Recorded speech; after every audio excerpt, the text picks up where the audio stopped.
Perjalanan hidup manusia. Perjalanan hidup manusia mulai dari alam dunia. Nih alam dunia.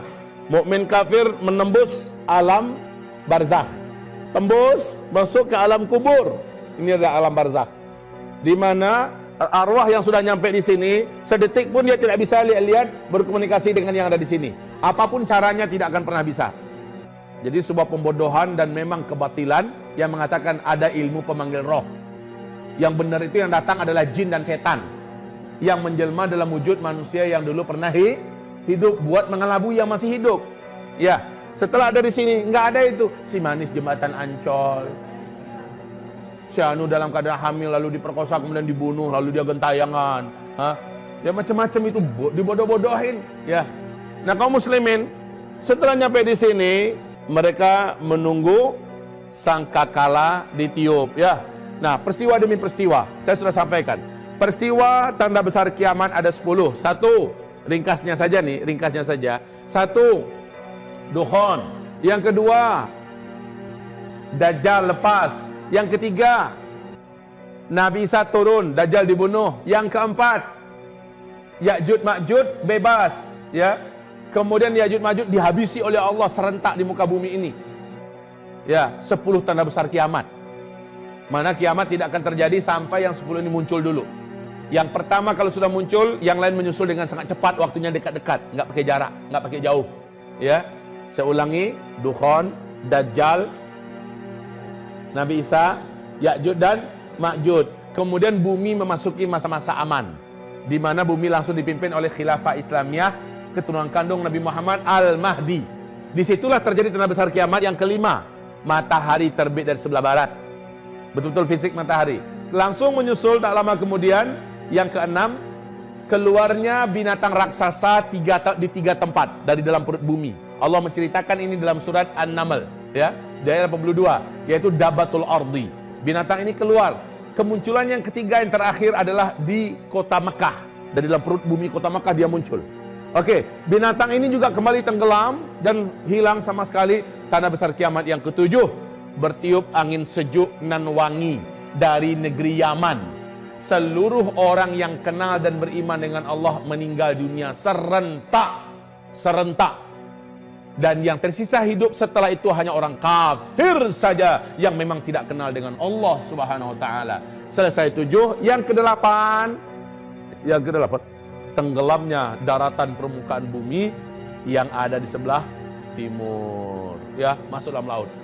Kemudian langsung menyusul yang ke-9, tenggelam daratan bumi sebelah barat. Ya, dan yang ke-10 yang tersisa dari bumi adalah satu ketul daratan bumi yang ada di timur tengah. Mulai dari Yaman sampai ke Syam, ya. Nah, bumi saat itu tersisa ini saja, yang lain laut seluruhnya. Ya. Kemudian dari sana, dari Yaman keluar api raksasa setinggi-tinggi bukit dan gunung. Ini tanda yang ke-10, ya. Seluruh orang yang tinggal di Jazirah Arab lari menuju ke negeri Syam. Sampainya mereka di negeri Syam, semuanya barulah malaikat Israfil meniup sangkakala yang pertama. Ibarat ma'asyiral muslimin, apa yang terjadi dengan sangkakala yang pertama ini? Allah Subhanahu wa taala menceritakan. Saya ringkaskan saja. Mungkin kalau saya bacakan dalil dan ayat, hadis segala macamnya terlalu panjang Bapak Ibu. Ringkasannya begini.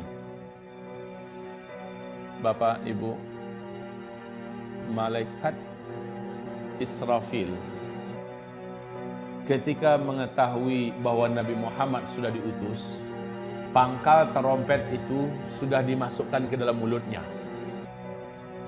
Kemudian kata Rasulullah, kedua bola matanya tiap sebentar melirik ke bawah arasy Allah, menunggu aba-aba kapan ini ditiup. Ternyata saat dia dapat instruksi untuk ditiup, langsunglah dia meniup. Akibat tiupannya ini, kata Rasulullah SAW, seluruh sendi-sendi alam semesta hancur sehingga seluruh alam semesta menjadi lemah. Langit menjadi lemah, bumi menjadi lemah, matahari menjadi lemah, bintang-bintang dan seluruh tata surya menjadi lemah. Lalu mereka akan bertabrakan antara satu dengan yang lain. Kaum muslimin yang kami muliakan, kondisi ini menjadikan beberapa pemandangan berikut ini pasti akan disaksikan oleh orang yang hidup ketika itu. Maka Nabi mengatakan seburuk-buruk orang yang pernah hidup di bumi adalah orang yang nanti langsung menyaksikan kejadian kiamat. Apa yang terjadi? Lihat di dalam Al-Quran, Allah berfirman di surat Al-Haqqah, surat yang ke-69 di ayat 13 sampai 14. فَإِذَا نُفِخَ فِي الصُّورِ نَفْخَةٌ وَاحِدَةٌ وَحُمِلَتِ الْأَرْضُ وَالْجِبَالُ فَدُكَّتَا دَكَّةً وَاحِدَةً. Saat tiupan sangkakala pertama ditiup, bumi langsung berbenturan dengan yang lain-lainnya. Akar-akar gunung lepas. Akar-akar gunung lepas, lalu menghantam kembali bumi ini. Gunung-gunung di mana lepas menghantam bumi ini. Mereka saling bertabrakan antara satu dengan yang lain. Manusia ketika itu seperti anai-anai yang berterbangan. Manusia yang ada seperti anai-anai yang berterbangan. Gunung-gunung seperti kapas yang ditiup. Gimana kapas yang ditiup? Ada. Kebayang deh kapas yang ditiup, ya. Seperti itulah keadaan gunung-gunung. Ntar dibersihin. Bapak Ibu yang kami muliakan, kondisi ketika itu. Kemudian, apalagi pemandangan yang akan dilihat? Seluruh air laut akan melalap daratan bumi yang tersisa. Wa idzal biharu fujirat, dan apabila seluruh laut fujirat. Tsunami yang pernah terbesar di alam ini sejak bumi terkembang adalah tsunami Nabi Nuh. Berapa ketinggiannya? Berapa? Ya setinggi gunung. Coba deh disebutkan secara ilmiah berapa?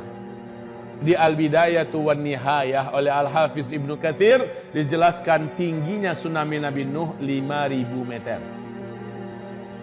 Ya, pertanyaannya dari mana sih munculnya itu air laut? Jawabannya adalah entah. Kita nggak tahu dari mana tuh munculnya air. Kok bisa setinggi itu? Lalu disembunyikan kemana? Nggak usah dibahas deh, pokoknya imani saja itu sudah Allah lakukan. Sebagaimana Allah menjelang munculnya Dajjal sanggup menyembunyikan air, entah kemana hilangnya itu air. Betul tidak?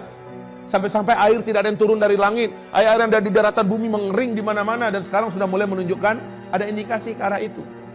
Nah Bapak Ibu, Allah Maha Kuasa. Baik, air laut saat itu tumpah, mau lari kemana? Mau lari kemana? Pemandangan berikutnya, ini ketika bunyi trompet itu ya, ditiupkan. Ketika bunyi trompet itu ditiupkan, seluruh wanita yang sedang menyusui saking faza'nya. Faza' itu tahu? Faza' kayak burung nih, burung merpati lagi makan-makan rame-rame dengan kawan-kawannya, makan biji-bijian yang kita serakkan. Tiba-tiba kita lemparkan mercon yang meledak.